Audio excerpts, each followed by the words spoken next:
at it. I knew the game was tweaking because Bayek's legs was on top of his shoulders. So some weird stuff. But we back. It is what it is. You know what I'm saying? That's how we do. We come right back at it. Is it streaming yet?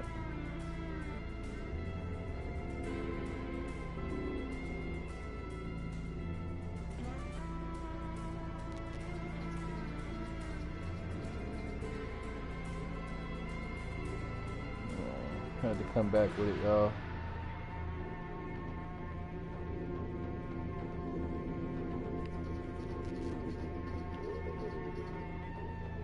Alright, so we're gonna take a live tour of ancient Egypt once again. I will give it about a minute because I know so we just toured the you know, the Sneferu's first pyramid. And that was pretty cool.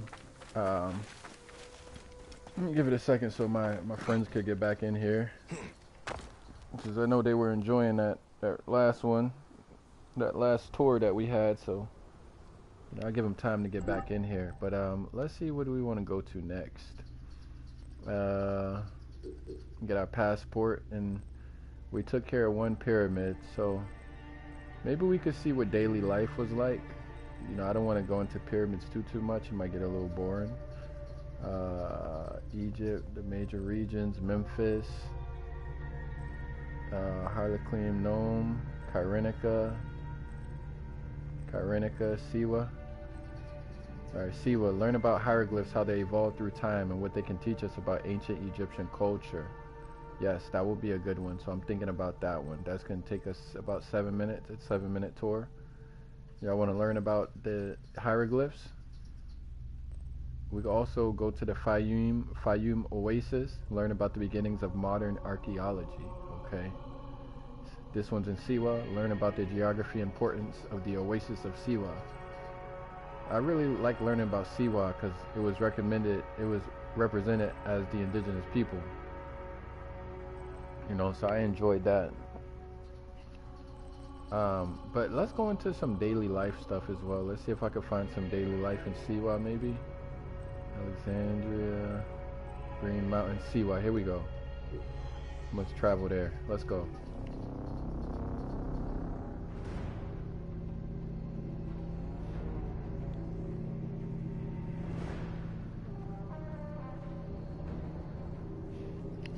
Yeah, if the game collapsed this time, I'm probably not gonna come back on.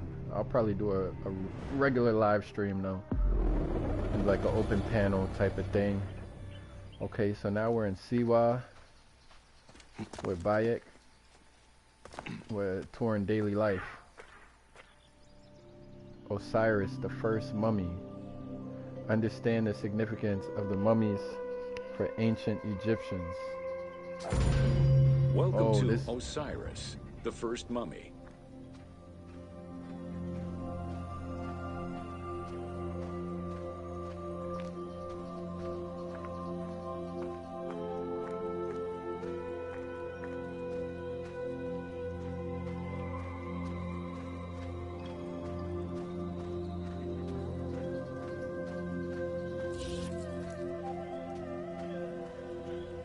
Y'all ready to go up in here, man? Let's go. Let's do it. Oh, wow. The oldest mummies recovered date from the Old Kingdom, though Egyptologists believe that mummification was in use much earlier than that. At first, the body was mummified through environmental desiccation by leveraging the dryness of the environment and the heat of the climate. Early experimentations in mummification were conducted with the use of resin made from tree sap. Strips of linen were only used on some superficial parts of the epidermis of the hands or jaw. Get some more info. This is crazy, yo. Wow. They leverage the dryness of the environment and the heat of the climate. Wow. That's crazy. Alright, let's keep on going.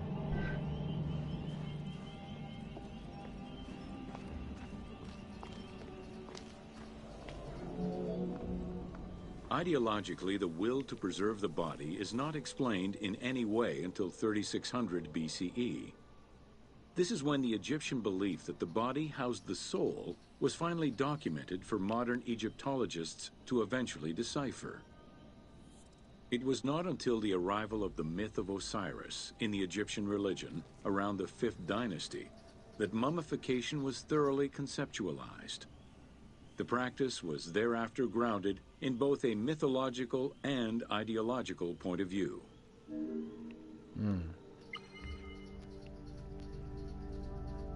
5th Dynasty Osiris inscription at King Una's tomb.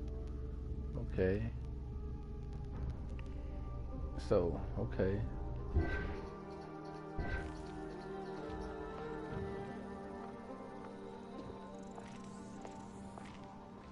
Osiris, the first mummy. Osiris was mainly known as the god of the dead and the god of resurrection.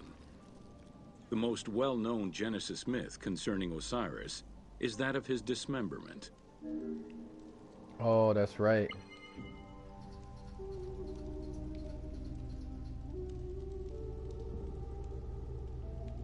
So we got some of the, okay, statuettes of Osiris right there. That's cool. Let's keep going. It is Plutarch who gives the most simplified and complete summary of the story. Within Egyptian mythology, Osiris represented the first king to rule Egypt. Jealous of his power, his brother Seth attempted to usurp his throne. After several unsuccessful attempts, Seth succeeded in killing his brother by dismembering him and scattering the pieces of his body all over Egypt. Isit, the great of magic, traveled all over Egypt in search of the pieces of her husband's body.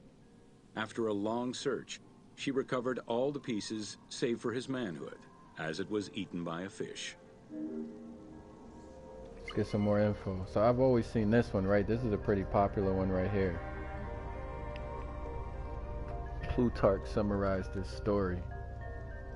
Okay.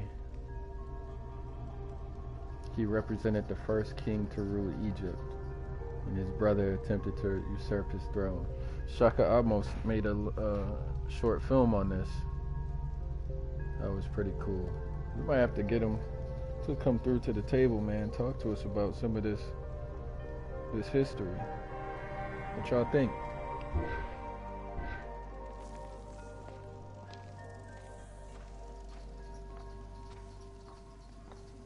Y'all see we in the tombs, in the cave. We're talking about Osiris, the first mummy right now. Isit then reassembled the body of her husband by binding it together with strips of linen. Aided by her sister Nephthys, another powerful magician, they gave Osiris the breath of life. This not only brought him back from the dead, but also allowed him to recover his virility long enough to impregnate Isit, thus ensuring his succession before, once more, dying. Thus Horus was born. So she reassembled the body with linen strips. And they say this is like Mary, Mother of Jesus iconography inspiration right here. So it's written as Iset, but I've always heard it as Osset. So he was brought back to life with the help of her sister Nephthys, who was a magician and gave Osiris breath again. And he comes back and impregnates Aset, giving birth to Horus, or Heru. Okay.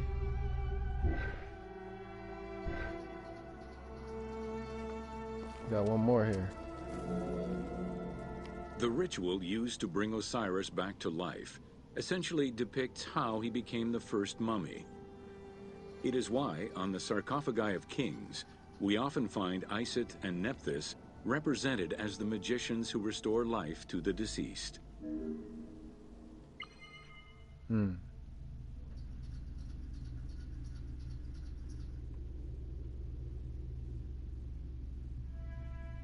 That's the magicians. So it's those two women back there. That's Aset and Nephthys. They're magicians. Okay. Who are they standing behind right there? Is that Osiris? And that's Heru. Is that Heru? I don't want to talk out of pocket. I'm not an Egyptologist yet, but I will get there. Best believe I will get there. Don't sleep. Once I learn this, I'm gonna be elite. So don't sleep on me. And y'all see how I'm learning.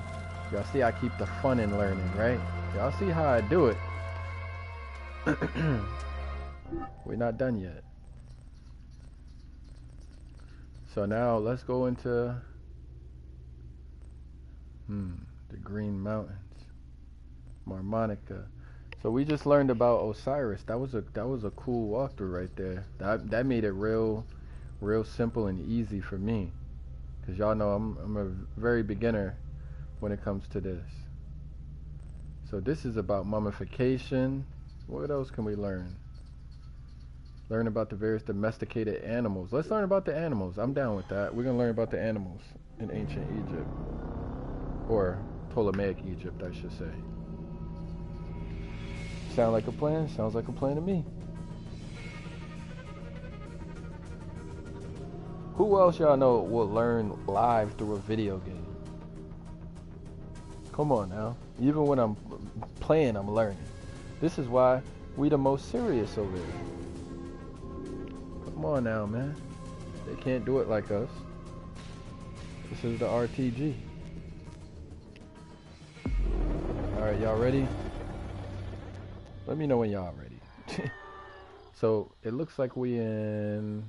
This might be Siwa, but maybe it's not. It looks like Siwa.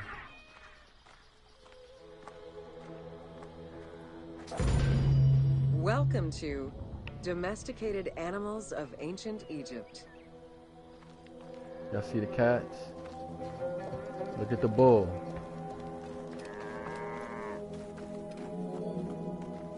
Agriculture and domesticated livestock were introduced 6,000 years ago. Archaeologists have found traces of cattle, donkeys, pigs, and dogs. Dromedary are thought to have been introduced during the Persian invasion. Dromedary. Okay.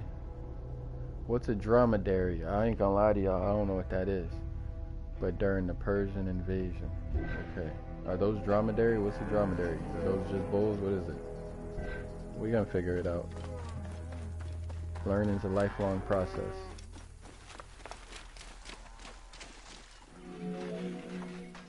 Pets were deeply cherished in ancient Egypt. Many illustrations of children often include a pet in the depiction. This is a cat figurine, New Kingdom. It's in the British Museum. Look, the British got all our stuff. All that African treasures. Look at the Egyptian women. She's looking at me. I see you. Uh-huh. Look at the Egyptian brothers and sisters right here. Look at her bald head looking all shiny.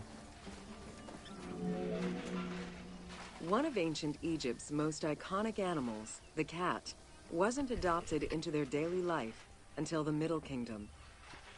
Since they were so highly capable of killing snakes and rodents, cats were present throughout every period. However, they only became pets sometime during the Middle Kingdom. Prince Thutmose, son of Amenhotep III, had his cat Tamu laid to rest in its own sarcophagi. Y'all see this? Look at this beautiful artwork, man. This is in the Metropolitan Museum of Art in New York. I might have to take a trip down there to the MoMA. Yeah, why not? Take a trip to the Metropolitan. I've been to one of the museums. It was in, I think it was maybe the Brooklyn Museum. It was trash. I'm not even gonna lie. That museum they got in Brooklyn, trash. Can't front. Oh, I see the little cat down there under the chair.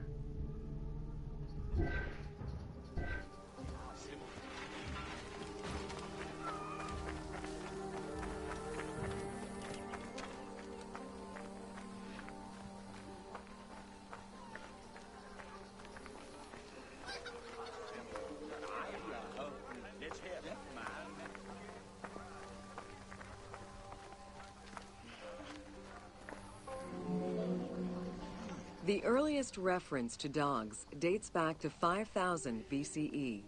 They were popular pets as they helped hunters and protected herds. They were closely linked to Anubis, the jackal-headed god. Baboons, monkeys, and even falcons were tamed as pets. Each was mummified and buried with as much ceremony as any family member. I might have to take a trip to the MoMA. Alright, that was cool. That was a little tour on the domesticated animals. So I might do one more portion of this video and then I'll get off of here. And yeah, this has been cool so far. I'll definitely do this again another time. You know, let's see what else we can find. One more tour. We're gonna go learn some geography. Cyrene, Kyrenica. Alright, this will be a quick one. We're going to Memphis, y'all.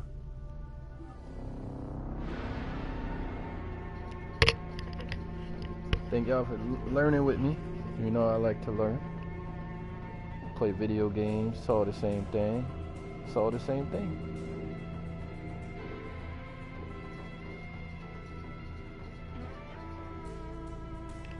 Getting a live tour of ancient Egypt.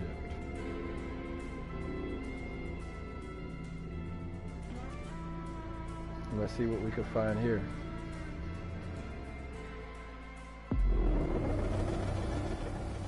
Alright, so this will be the last stop on the tour. Hope you guys are enjoying this.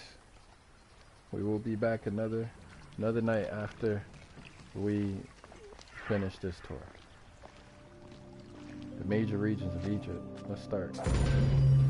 Welcome to the major regions of Egypt.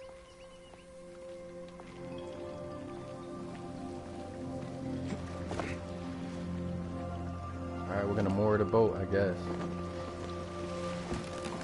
Well, that's not a good start.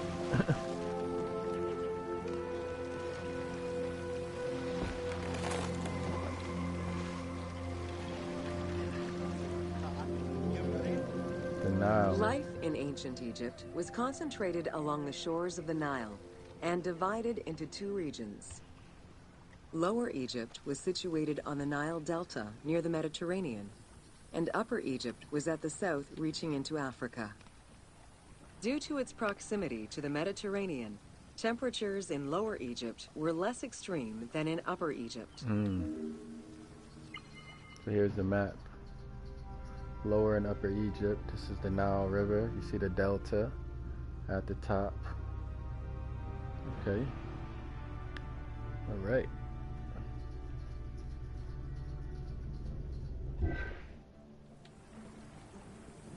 All right, let's continue on our tour as I moor the boat.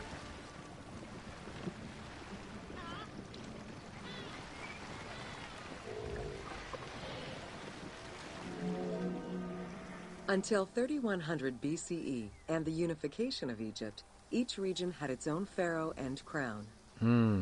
Lower Egypt's crown was red and marked with symbols of papyrus and bees. Upper Egypt's crown was white with symbols of lotus and sedge grass. Oh, it's beautiful. So this is the Upper Egypt king. Okay. Let's continue on.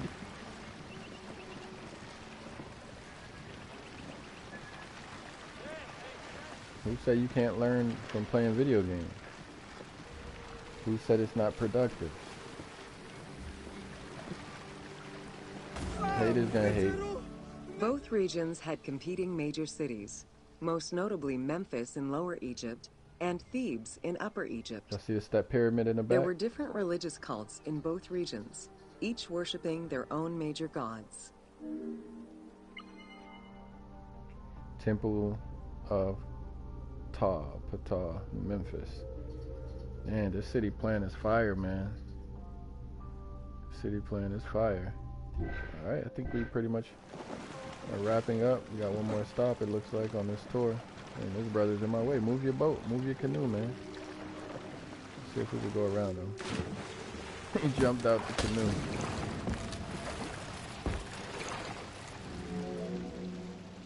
Many of the temples were designed in such a way as to represent the two regions, and ceremonies often incorporated Upper and Lower Egypt in their rituals.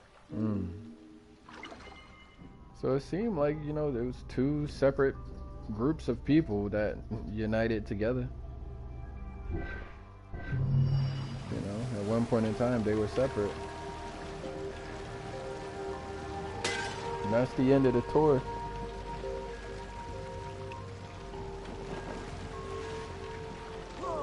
That was cool, man.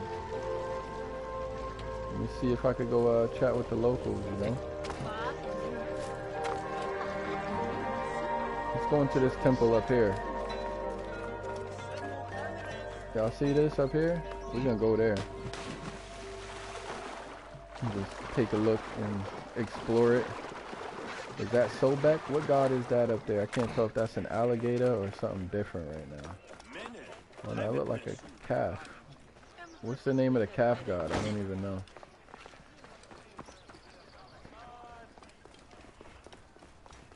Oh, this is another tour. The temples and priests. 8 minutes. We might have to leave that for the next one. You know what? Let's go. Last stop. Welcome to Temples and Priests. From its foundation, the city of Memphis favored worship of the god Ptah. The main temple of Ptah was known as Hutkapta, meaning Palace of the Ka of Ptah. Hutkapta. The name of the temple, translated into Greek as Aegyptos, would eventually evolve into the modern name Egypt. Egypt. Hutkapta. Hutkapta. Hutkapta. Hutkapta. Okay. Alright, let's keep on going. Temples were the center of religious, political, and economic life in ancient Egypt. These sacred places were viewed as the literal home of the gods and goddesses. As such, every aspect of them required care and reverence, all of which was accomplished through elaborate ritual. Wow. Y'all hear that? Y'all hear that? Alright, let's continue on. Y'all know we cold with it. Located in the center of Memphis, the Temple of Ptah was the most prominent and imposing building in the city. The long walkway leading toward the temple, known as the Dromos, was guarded by rows of sphinxes. The entire sacred area was designed to keep the statue of the god protected, deep within the sacred enclosures that surrounded it. Okay. Alright, let's keep on going, y'all. Let's see what we can find inside these temples. You think that's basalt, Marquise? That's a good observation, bro. You got a good eye, man. What did he just say? Tim Nefet Tawa? What did he just say? He said something. Yeah, I'm sorry, y'all. The game cut off earlier. It froze on me. We were having a great tour. Look at these are Romans right here. You see Rome? Look at the brothers fighting for Rome, Marquise. You ain't never told me about that. We had brothers fighting for Rome. Is this historical? Come on, you ain't never said nothing about that, Marquise. There were brothers fighting for Rome. Or are these Egyptians who are now Romanized warriors? That could be what it is too. The Dromos opened into a courtyard, with the surrounding portico graced with columns carved to resemble palm trees. During special festivals, the general population was allowed to enter this location, but under no circumstances would they be allowed into the sacred spaces beyond the courtyard. Okay. They said they could not enter the sacred spaces. So they were allowed to enter this portion right here. See, the general population, they could walk through here. Y'all see how average people, the regular people, could walk through this part, but they cannot enter the sacred spaces. Also, Marquis sent me a video that was talking about how the population, they dealt with hieratic, but it was the priests that dealt with the Medinetra. The Memphis Alabaster Sphinx was discovered in 1912, Alabaster. almost completely buried in water and sand. 8 meters in height and weighing in at roughly 90 tons, it is still mounted on its original pedestal. Wow. Though it is called the Alabaster Sphinx, it was in fact carved from common calcite rock, which is similar in appearance and texture to alabaster. Okay. So this is it. This is what it looked like in real life. We gotta go to these places, man. We're gonna see the world. You know, it's cool to see it. We got technology now. This was discovered in 1912, almost completely buried. So, you know, you see the erosion. But it's still pretty well preserved. You know, being made out of rock. Okay. She's worshiping it. Y'all see that? The Memphis Alabaster Sphinx was discovered in 1912. Oh, my bad. All right, we already did this part. Look, she's worshiping it. Erosion has destroyed the original engravings, making it difficult to determine when it was created. Egyptologists believe that its facial likeness resembles Amenhotep II. Y'all see her? And so it could have been sculpted somewhere between 1700 and 1400 BCE. It is believed that this monument once stood outside of the Temple of Ptah and was integrated into subsequent extensions to the complex. Dang, she's doing prostration.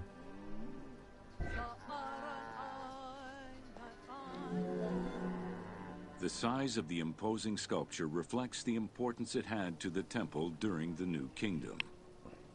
This Sphinx is one of the few remaining artifacts from the ruins of Memphis to survive. We're going to get into all this stuff. We're going to learn to read the Medinetra, Aramaic, Syriac, Arabic, South Arabian script. I'll keep forgetting one other one we was learning about. We're going to get into all that.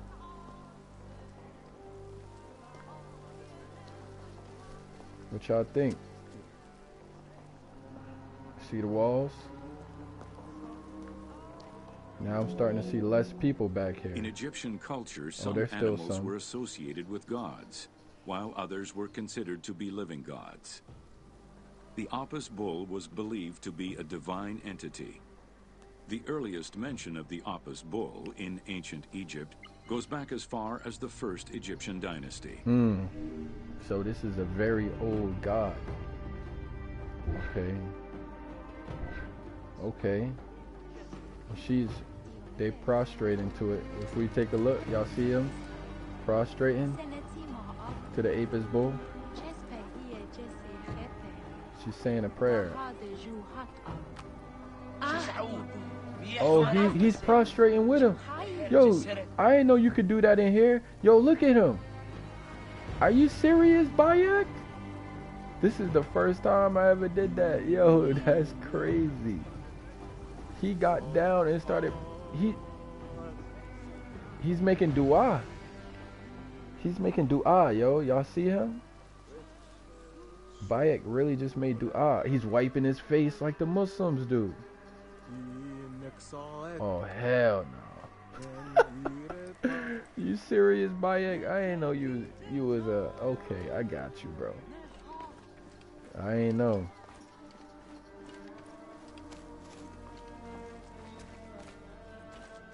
That's crazy. Hold on. What else? Who they worshiping over here? What is he worshiping?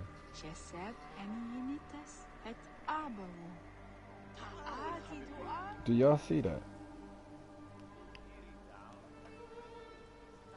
I didn't know Bayak was spiritual.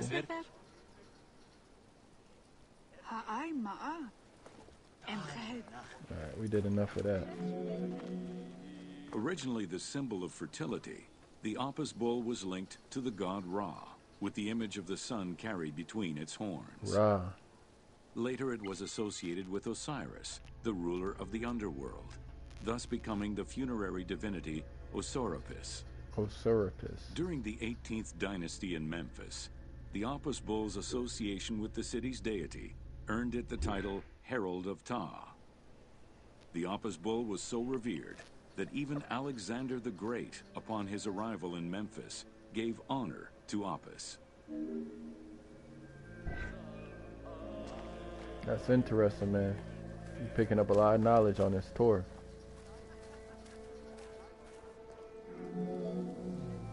The Apis bull lived with its harem in a sacred barn located in an enclosure in the Temple of Ptah. Each bull bore 29 signs representative of its divinity.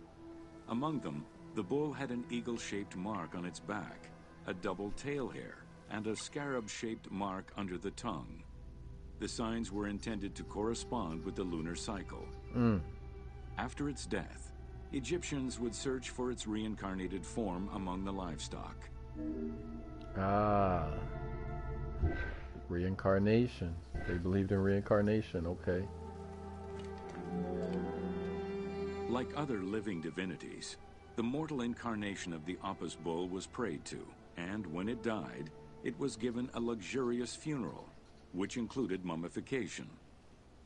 Until the reign of Ramses II, the Apis bulls were buried in individual graves in Saqqara.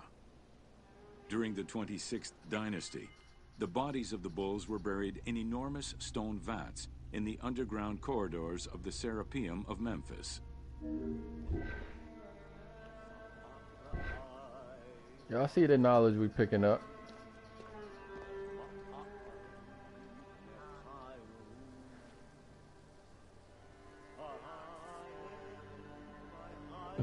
He's really eating. Are you serious? Yeah, bike or something else. My guy took a break. He's smiling by himself. I feel you, bro. We're gonna worship the bull real quick.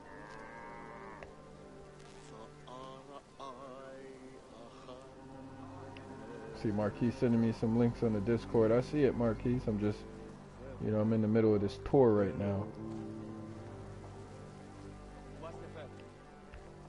So that's the Apis bull right there.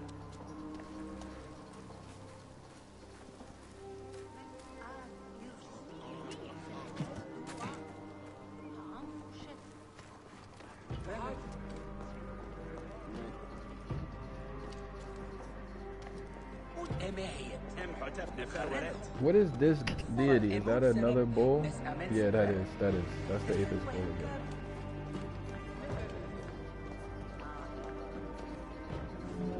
Oh, what's up, Reggie? You said I've been watching for a while, a bit tired of fighting, so I'm in meditation.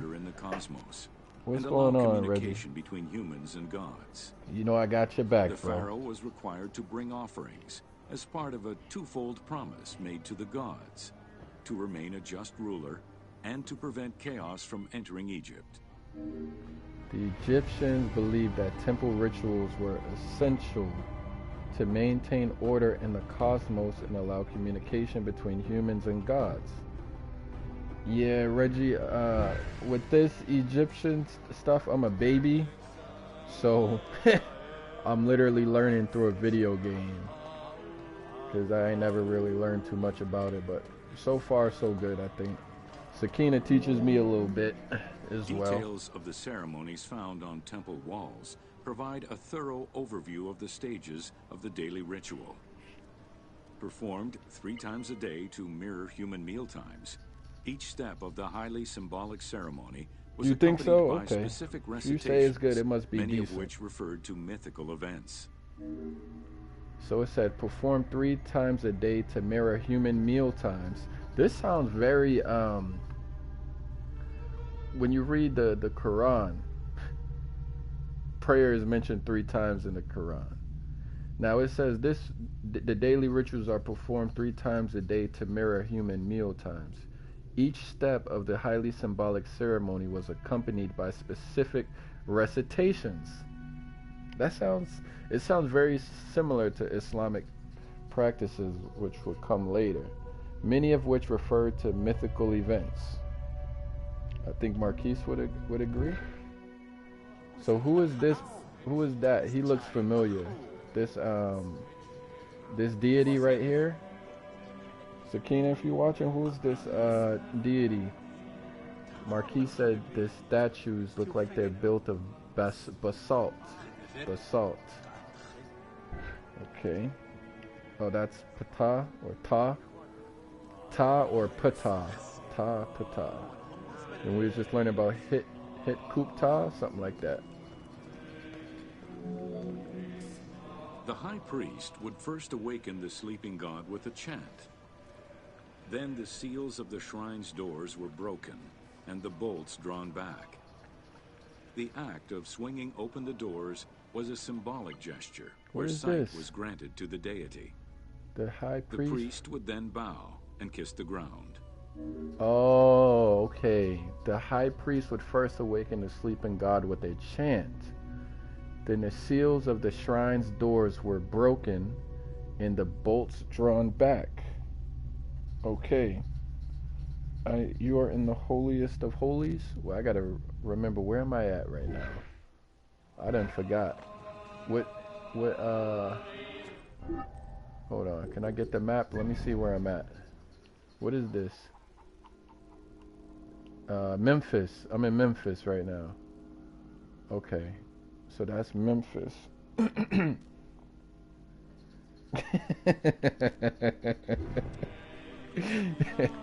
You want to see them worship?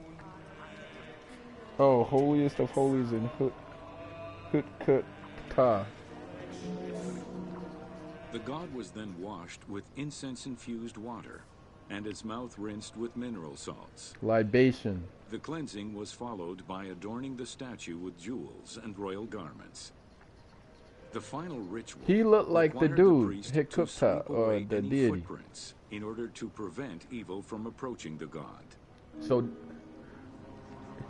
what's that thing they're wearing on their heads, though? Because he looked just like the deity we was just looking at. The guy that walked by.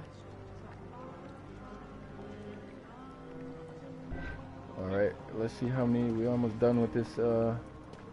Yeah, what is this they wear in their heads? And why so many people wearing it? Are they priests? They must all be priests, I'm guessing. Oh, so they dress. Okay, so they're gonna dress like him. So who did you say that was? Ptah? So they're all dressed like Ta or Ptah?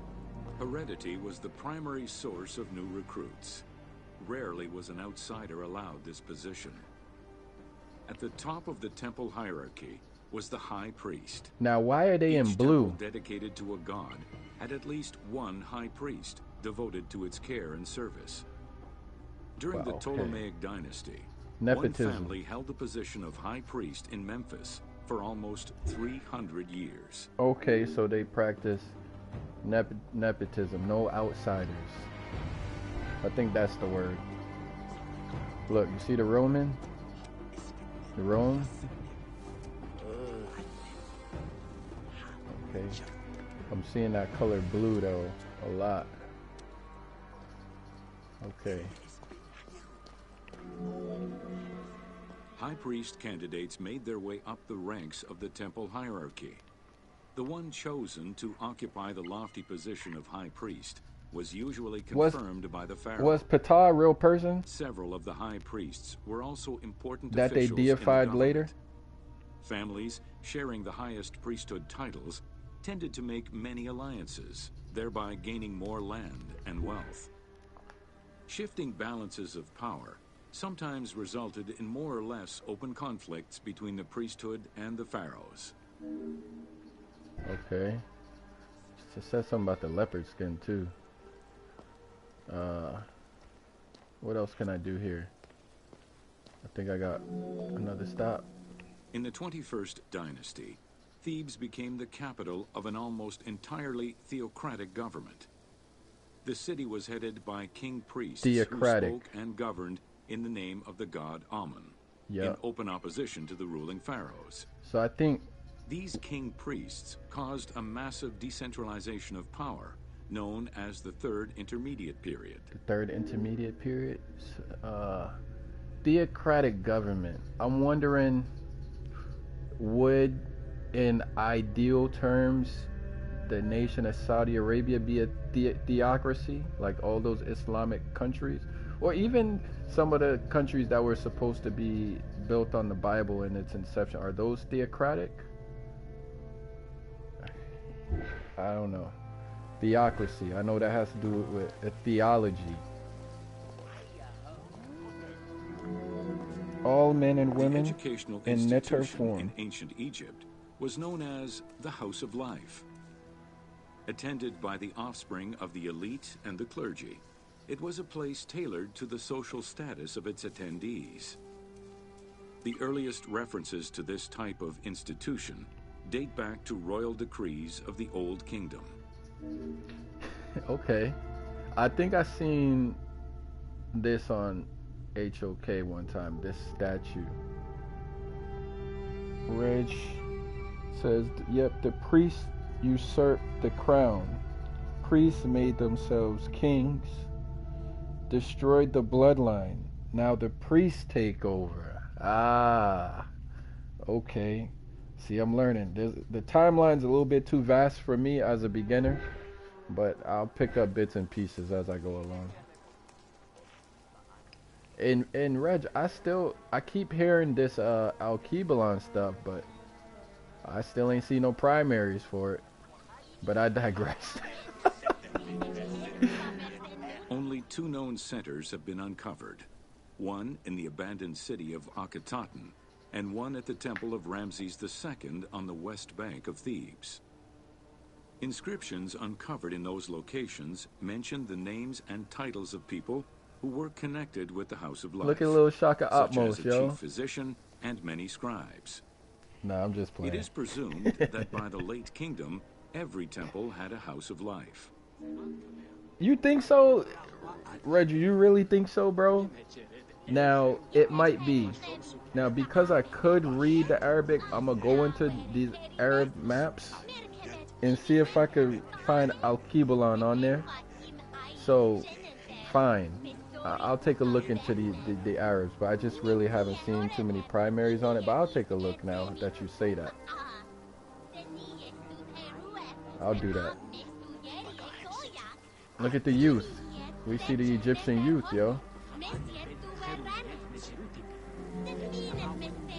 The House of Life offered training for the elite, destined for occupations such as astronomers, doctors, veterinarians, diplomats, architects, translators, or theologians. Training for elite. Some institutions focused on specific disciplines, making them a central hub for the country. Okay, so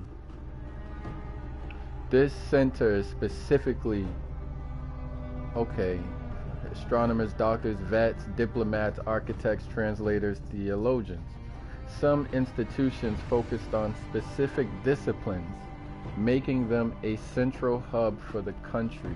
They were very well organized. We almost at the end of the tour. House of Life per Ankh. So Ankh is life. House per, okay, per Ankh. Keepers of wisdom. Not limited to instruction for young students, the House of Life was a source of reference for many scholars, with rooms dedicated to papyri of many disciplines. Because papyri were preserved there, the Greco-Romans referred to the House of Life as a library. Okay, because papyri were preserved there, the Greco-Romans referred to the House of Life as a library. That looks like hieratic. I don't know too much, but hey, Marquise, if you're still there, that looked like hieratic. I'm pretty sure that's hieratic. Scribes Tablet, 664 through 332 BCE, Metropolitan Museum of Art, MoMA. Is that what it's called? Something like that, of New York. I went to a museum in New York. I was saying this earlier. I think it was the Brooklyn Museum, and I was so disappointed. So Reggie, I'm from Boston. So we got the MFA, Museum, we got that. But I went to the Brooklyn Museum and I was like, wow. But last year I went to the museum in Denver and they have a really good display about the indigenous Americans over there. And that's when the Abo thing went out the window for me, when I met a Native American Indian and spoke to him, and he could count, he could tell you his culture, he could tell you about the clans, he could tell you XYZ. That's where it all ended for me, Reggie. I did a live interview with a member of the Navajo. So, they lost me with that one. You've been to the MFA and Big Head museums to see Aspelta? I don't know what Aspelta is. I'm not going to lie to you. I don't know what that is, man. You talking over my head just a little bit. You saying it must be to see Aspelta? Okay. So I'm taking that this is the portion of the temple where the population, they're not allowed, because I don't wait. Oh no, there are regular people still here. She's right here still. I'm trying to see what part of the temple are the average person is not allowed into, and if it's gonna take me there. But maybe I can't go there because I'm just a magi in this tour. Espelta is a Nubian king. Look up the Big Head Egyptian Museum in Boston. Was based on an unequal system of redistribution of goods. The state of Egypt collected the crops, and the temples distributed them throughout the provinces. I've seen so many of these figurines. Since the only people capable of counting and ensuring a fair redistribution were the educated scribes, this meant that the temples played a pivotal role in this process. Wait, hold on, I missed that. The state of Egypt collected. Okay, Egyptian economy was based on an unequal system of redistribution of goods. The state collected the crops and the temples distributed them through the provinces. Okay, so the temples distributed the goods to the provinces. Since the only people capable of counting and ensuring a fair redistribution were the educated scribes, this meant that the temples played a pivotal role in this process. Oh wow, okay. All right. Let's see what else we can gather. We got 2 more stops.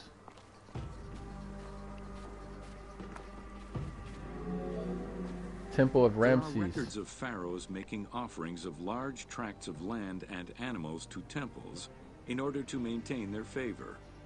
Ramses III offered generous gifts to the temple of Amun in Karnak in such a manner. So pharaohs made offerings of large tracts of land and animals to temples in order to maintain their favor. So the pharaohs had to work to maintain the favor of temples? What does that mean? Ramses III offered generous gifts to the temple of Amun in Karnak in such a manner. Okay, so does each temple have a high priest, or did they have several high priests? And why does a pharaoh have to almost submit himself in a way to temple? I'm not understanding that relationship. Okay, yep, the damn priest later took over the kingdom. Okay, alright, man, I'll holler at you. Peace out, Reg. He say he's saving thousands on a trip to Kemet. That's funny. That's funny. Alright, last stop right here. Palaces, warehouses, and granaries were built inside the temple compound to better control the This is the last stop, y'all. The size of the recorded numbers of goods, combined with every other function filled by temples, only serves to confirm their might as economic, religious, and political centers of power within Egypt. It just sounds weird to me, like the pharaoh had to remain in good favor of the temples. So it seemed like the temples had a lot of power, basically. I don't know. It just sounded weird because I think of the pharaoh. The pharaoh is the god on earth, but then the temple is where all the sacred religious stuff is going on. I mean, I don't really understand the society that well, so maybe I'm thinking of it too much like our society and trying to compare it. I just don't really understand. I'm not gonna lie. I don't really get it. Okay, so we completed that tour.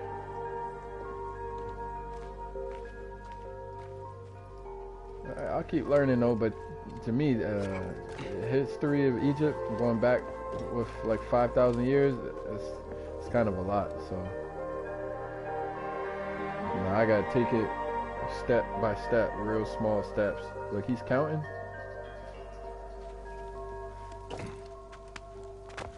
That was a good tour. I don't think I'm gonna do another one. That was the best one though. It's crazy how I'm gonna be able to talk to y'all real soon about this Egypt stuff, Marquise, if I keep on playing this video game. If I keep playing this video game, I'm gonna be able to chat with y'all. Now, the other game, to me, don't got a lot of history in it. This game has a lot of history in it.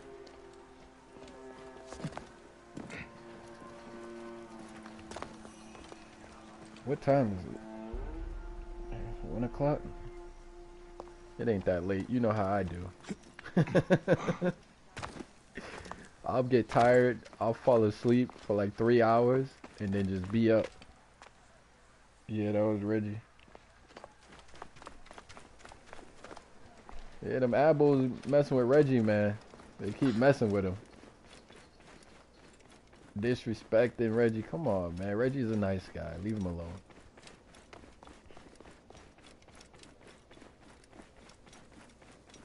That was a cool tour, though.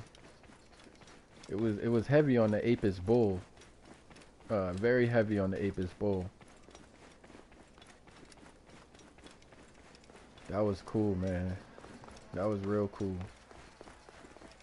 I think they did a good job in this game representing like the different like people, the different history, different people, all of that. You know, the different types of people. Like, look at him. Bayek, he looked like a Arab African mix, Afro-Asiatic brother. Them over here. Look at the Hamites. The nature, the cats, the scenery, the rivers, the Romans, all of it, you know, all of it's very well represented. So that was cool. The timeline was cool going over that. Oh, look at this. Look, I could call, I forget his name, Sanu. Look, I could call up Sanu and just send Sanu to go look out and see what's going on. Yeah. This is a great game. That's why I said Assassin's Creed, they got a lifelong customer in me. They keep on, you know, doing their thing like this. What's the word, Marquise, man? What's going on? Alright, so that was daily life. We did a tour of each of these subjects. So we went through, we took a stop in Egypt. We stopped at one of the pyramids. Which pyramid did we do? Sneferu. We went to Alexandria, learned about the planning of the city. Then we went through the daily life and learned about Osiris, the first mummy. We didn't do anything with the Romans, but let me see how many minutes this is. 3 minutes, 3 minutes, 3 minutes, 3 minutes. Yeah, I don't know. I might have to skip that. I might have to skip that. Alright, y'all, that's gonna be, let me see how we're doing. That's gonna be the end of the tour, y'all. It was good hanging out with y'all. I wish this could have been one cohesive stream, but the game skipped and cut off. You know, it's your boy Jay. You know, we always got something to learn. And we will be back. Hopefully tomorrow we will be back and we will learn something new. learn something different. You know, who knows? So, all right, y'all. Peace out.